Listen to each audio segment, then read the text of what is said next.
the first thing you're going to want to do is take your gloves and put them on.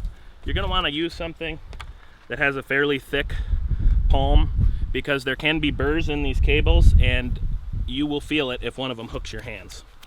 Now you can grease the lift when it's in or out of the water, but the best time to do it is in the spring or early spring or maybe late fall when you take it out of the water, so you can access all the cables fully. Usually I start greasing with the winch cable. You're going to take your glove and you're going to fill your hand full of the white lithium grease. Again, being careful of any burrs on the cable.